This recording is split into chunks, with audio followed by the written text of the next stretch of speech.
ওকে student, আশা করি সবাই ভালো আছো। যাই হোক, আমরা পড়তেছিলাম সিএনসি লেদ মেশিন।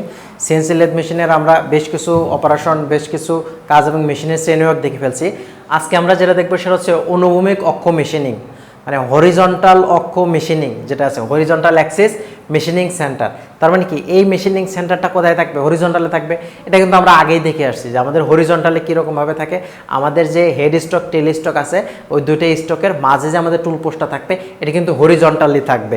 এই জন্য আমাদের বলা হচ্ছে হরিজন্টাল অ্যাক্সিস আমাদের মেশিনিং সেন্টার। আচ্ছা, এই যে এই মেশিনিংটা আছে, আমাদের যখন কোনো একটা বস্তু, কার্যবস্তুকে অনেক পরিমাণে কাটতে হবে, তার মানে আমাদের উলম্ব অংশে আমরা কোনগুলো ব্যবহার করি, যেগুলোতে আমাদের মেশিনটা কার্যবস্তুটা অনেকটাই জটিল এবং ওখানে অল্প পরিমাণ কাট দিতে হবে, অতি সূক্ষ্ম কাট দিতে হবে অল্প পরিমাণে, এইগুলোতে আমরা উলম্ব অক্ষ মেশিনিং ব্যবহার করি। যখন আমাদের ভারী কাট দিতে হবে, মানে একটা মেশিনিংয়ের অনেকটুকু কেটে ফেলে দিতে হবে একটা জবের, তাহলে ওইখানে আমরা কি ব্যবহার করি? ম্যাক্সিমাম ক্ষেত্রে আমরা হরিজন্টালটা ব্যবহার করি। ঠিক আছে, তাহলে কি বলছে? অনুভূমিক অক্ষ মেশিনিং সেন্টার উলম্ব অক্ষ মেশিনিং সেন্টারের তুলনায় অধিক হারে মেটাল দূরীকরণে ব্যবহৃত করা হয়। দেখো তো, আমরা যে কথাটা বলছিলাম এটাই, যে আমরা যখন আমার বেশি পরিমাণে মেটাল আমি দূরীভূত করব, তখন কিন্তু আমার কোন মেশিনটা দিয়ে কাজে লাগাবো? তখন কিন্তু আমি অবশ্যই হরিজন্টাল মেশিনটা দিয়ে কাজে লাগাবো, মেশিনটা দিয়ে কাজ করব আমি।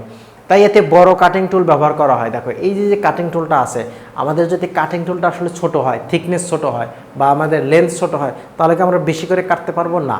তাহলে আমাদের কি করতে হবে? আমাদের একটা বড় ধরনের কাটিং টুলটা বসাতে হবে। আবার যদি একাধিক কাটিং টুল বসাতে চাই, তাহলে আমার টুল পোস্টটা আরও অনেক বড় হতে হবে। তাহলে সেই ক্ষেত্রে কি আমার জায়গাটা বড় লাগবে। আবার ধরো আমি বড় কার্যবস্তুগুলো কি করতেছি, এখানে মেশিনিং করতেছি, তার মানে কি আমাদের বড় কার্যবস্তু মেশিনিং করার কারণে আমাদের বেশি জায়গার প্রয়োজন হবে, আমাদের মেশিনটারও বড় দরকার হবে। ঠিক আছে না? তাহলে এই কারণে আমাদের এই কী করতে হয়, অনুভূমিক বা হরিজন্টাল যে মেশিনটা আছে, এই মেশিনটার জায়গা তুলনামূলক ভার্টিক্যাল মেশিনিং সেন্টারের চেয়ে অনেক বেশি লাগে। এই মেশিনটা দিয়ে অনেক বড় কাজ করা যায়। এই মেশিনটার মাধ্যমে আমাদের কি যে বেশি পরিমাণে কাটা যায়। ঠিক আছে, আচ্ছা, তাহলে কি আমি এখানে বললাম ভার্টিক্যাল এবং হরিজন্টালের মধ্যে যদি পার্থক্য আসে, তাহলে ভার্টিক্যাল মিলিং মেশিনে আমি অল্প করে কাট দিতে পারি, হরিজন্টাল মিলিং মেশিনে আমি অনেক বেশি করে কাট দিতে পারি, মানে বেশি পরিমাণে কাট দেওয়া যায়। আচ্ছা, ভার্টিক্যাল মিলিং মেশিনের জায়গা কম লাগে, হরিজন্টাল মিলিং মেশিনের জায়গা বেশি লাগে।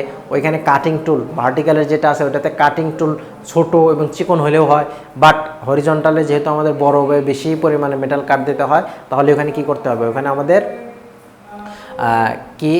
বেশি জায়গা বা বেশি বড় পরিমাণে আমাদের কাটিং টুলটাই করতে হবে। সেক্ষেত্রে টুল পোস্টটা ওটার হার্ডনেসও বাড়তে হবে, টুল পোস্টের বড় হলে ওটার হার্ডনেস বা হলেও বাড়তে হবে, তাই না?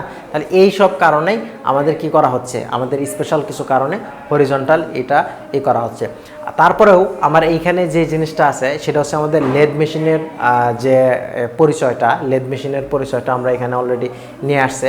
আমরা এটাও এখন যে করতে পারি, আমরা আলোচনা করব, কারণ লেদ মেশিন সম্পর্কে তোমাদের জানা দরকার। কারণ এত সময় কি জানছো, লেদ মেশিনের কি ইগুলো আছে, আমাদের শ্রেণীবিভাগগুলো আছে, লেদ মেশিন দ্বারা কী কাজ করা হয়। তো এখন আমরা লেদ মেশিনের পরিচয়টাও এর মধ্যে জেনে ফেলবো। দেখো, এই জিনিসটা বলা হচ্ছে কি কভার। এই কভারটা কি? এই যে কালো অংশ, এই যে দেখতে হচ্ছে উপরের অংশটা, এই টোটালটাকে আমি একসাথে বলতেছি কি কভার। আচ্ছা, এরপরে এই কালো অংশটারও আলাদা নাম আছে, এখানকার এইটাও আলাদা নাম আছে। আচ্ছা,